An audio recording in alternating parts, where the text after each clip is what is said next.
시부모 상담에서 가장 많이 나오는 이야기, 자녀에게 손 벌릴 때. 은퇴를 앞두거나 이미 은퇴한 분들 상담을 하다 보면 처음에는 다들 이렇게 말씀하세요. 노후 준비는 어느 정도 해놨어요. 연금도 있고 크게 걱정은 없어요. 그런데 상담이 조금만 깊어지면 분위기가 바뀝니다. 잠깐의 침묵 뒤에 꼭 나오는 말이 있어요. 그래도 애들한테 손 벌리는 건 싫어요. 혹시라도 자식한테 돈 얘기 꺼내야 할 상황이 오면 어떡하죠? 이 말이 나오는 순간 그분의 노후 준비는 숫자의 문제가 아니라 마음의 문제가 됩니다. 은퇴 준비라는 게 단순히 얼마 모았느냐가 아니라 자녀에게 손을 벌리지 않고도 살 수 있느냐, 더 정확히 말하면 그렇게 살 수 있다고 스스로 믿을 수 있느냐의 문제라는 걸 이때 확실히 느끼게 됩니다. 은퇴 후 가장 무서운 순간은 돈이 떨어질 때가 아니다. 많은 분들이 노후에 제일 무서운 게 돈이 바닥나는 거라고 생각합니다. 물론 그건 사실이에요. 하지만 상담을 하다 보면 진짜 두려움은 따로 있습니다. 바로 이제 내가 자식에게 짐이 되는 건 아닐까. 이 생각입니다. 은퇴 후에는 수입이 제한적이죠. 연금, 저축, 약간의 임대소득 정도. 그런데 인생이라는 게 계획대로만 흘러가진 않잖아요.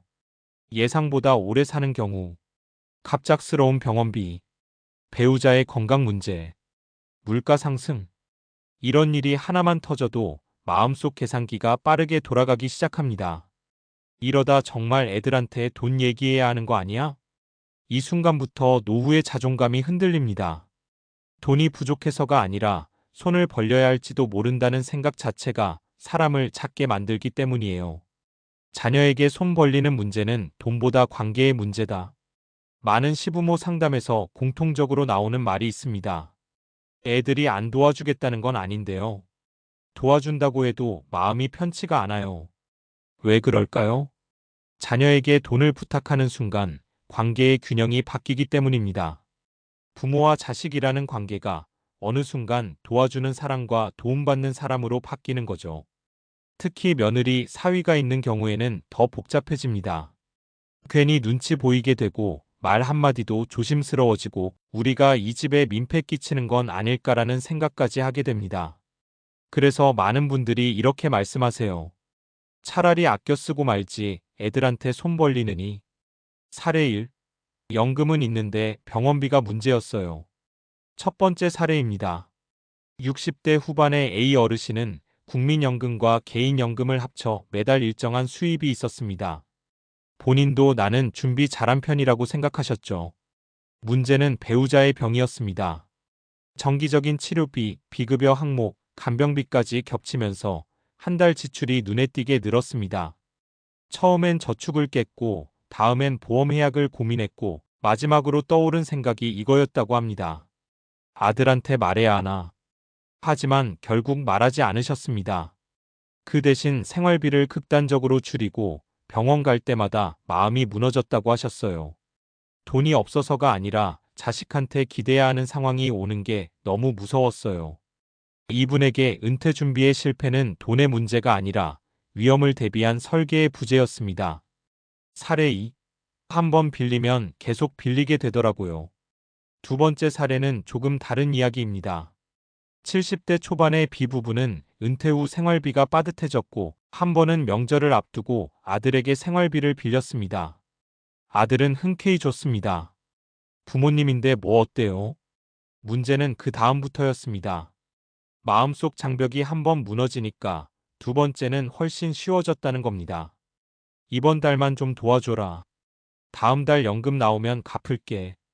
하지만 갚지는 못했고 결국 그 돈은 빌린 돈이 아니라 받은 돈이 됐습니다.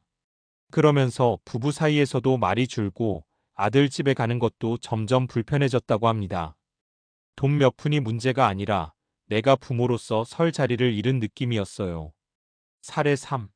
도와달라는 말 대신 도와주겠다는 말만 하게 됐어요. 마지막 사례는 조금 희망적인 이야기입니다. 65세에 은퇴한 C 어르신은 은퇴 직전 상담에서 이렇게 말씀하셨습니다. 자식한테 손 벌릴 일만 없으면 돼요. 그래서 이분은 수익률보다 현금 흐름과 지출 통제를 중심으로 노후를 설계했습니다. 생활비를 현실적으로 낮추고 고정 지출을 줄이고 도와줄 수는 있어도 도움받지 않는 구조를 목표로 했죠. 은퇴 후 몇 년이 지나 오히려 자녀가 어려울 때 이렇게 말할 수 있었다고 합니다. 많지는 않지만 이 정도는 아버지가 도와줄 수 있다. 그 순간 이분은 이렇게 느꼈다고 하셨어요. 아, 내가 아직 부모로 살고 있구나. 은퇴 준비의 핵심은 자녀에게 손 벌리지 않을 선택권. 은퇴 후 삶에서 중요한 건 돈의 액수가 아닙니다. 선택권입니다. 도와달라고 말하지 않을 선택권. 아껴 쓰더라도 당당할 수 있는 선택권. 자녀와의 관계를 돈 때문에 흔들리지 않게 지킬 선택권. 이 선택권이 있느냐 없느냐가 노후의 품격을 완전히 바꿉니다. 그래서 은퇴 준비는 이렇게 질문해야 합니다. 얼마 있나요? 가 아니라 언제까지 누구에게 기대지 않고 살 수 있나요? 시부모 상담에서 가장 많이 나오는 이야기, 자녀에게 손 벌릴 때라는 말은 사실 경고입니다. 지금 준비하지 않으면 언젠가는 마음부터 무너질 수 있다는 경고. 은퇴는 끝이 아니라 관계를 다시 설계하는 시작입니다. 그리고 그 관계를 지키는 가장 강력한 방법은 내 노후를 내가 책임질 수 있다는 최소한의 준비입니다. 그게 결국 나를 지키고, 자식을 지키고, 가족을 지키는 길이니까요. 사람은 왜 노후 위험을 항상 낙관적으로 판단할까? 은퇴 상담을 하다 보면 이런 말을 정말 자주 듣습니다. 설마 내가 그렇게까지 되겠어요? 건강은 타고난 거라 괜찮을 거예요. 이건 개인의 성격 문제가 아니라 인간의 인지 편향 때문입니다. 심리학에서는 이를 낙관 편향 아프터미즘 바이어스이라고 부릅니다. 사람은 본능적으로 나쁜 일은 남에게 더 잘 일어나고 나는 평균보다 조금 더 건강하고 평균보다 조금 더 운이 좋을 거라고 믿습니다. 문제는 이 편향이 은퇴 이후에도 그대로 작동한다는 점입니다.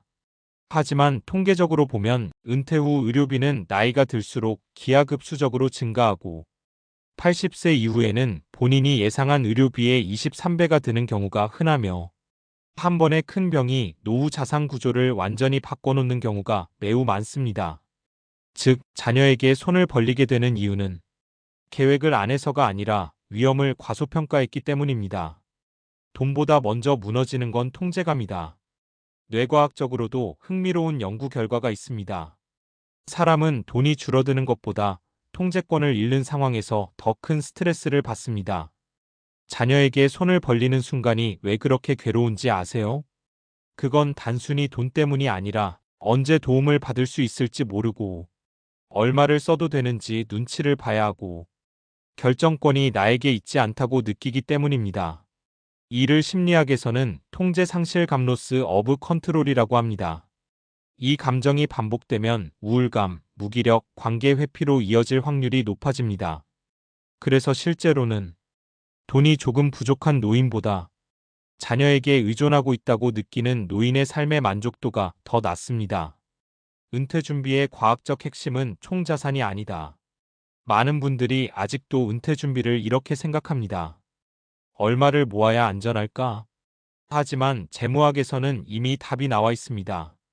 은퇴 이후의 안정성을 결정하는 건 총자산이 아니라 현금 흐름의 지속성입니다. 쉽게 말해 한 번에 큰 돈이 있어도 매달 나가는 돈을 감당하지 못하면 결국 누군가에게 기대게 됩니다. 그래서 자녀에게 손을 벌리지 않으려면 다음 세 가지가 반드시 갖춰져야 합니다. 1. 기본 생활비를 커버하는 확정적 현금 흐름. 연금, 임대료, 고정수입 등. 이건 무조건 나온다는 돈이 있어야 합니다. 이 예외 상황을 버틸 완충장치. 질병, 사고, 장기 치료 같은 비정기 지출은 저축이나 보험 혹은 별도의 비상자금으로 분리돼 있어야 합니다. 3. 지출을 줄일 수 있는 구조적 선택권. 생활비가 높게 고정돼 있으면 조금만 문제가 생겨도 자녀에게 갈 수밖에 없습니다. 자녀에게 손 벌리지 않는 노후의 공통점.